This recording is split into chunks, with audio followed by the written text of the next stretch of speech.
দেখো বন্ধুরা, এখান থেকে দেখো বৃষ্টিটা, এই বৃষ্টিটাই না হচ্ছে, আমি আর ফুল তুলতে পারলাম না। দেখো আমার ফুল ছাদে গাছের মধ্যে ফুল রয়ে গেছে, আর এই দেখো দুটো মাত্র ফুল তুলেছি।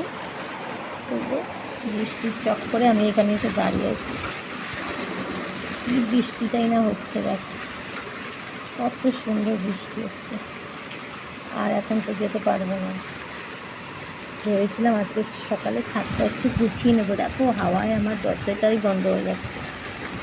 কত সুন্দর বৃষ্টিটা না, গাছগুলো আজকে খুব খুশি, ভীষণ খুশি গাছগুলো আজকে,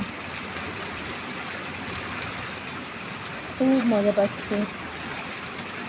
একদম কদিন ধরে গাছগুলোকে দেখে আমার খুব মায়া হচ্ছিল, কষ্ট হচ্ছিল, কিন্তু আজকে বৃষ্টিতে ওরা যে আনন্দ পাচ্ছে সেটা দেখেই আমি আনন্দ পাচ্ছি। আমার ফোন ভিজে যাচ্ছে।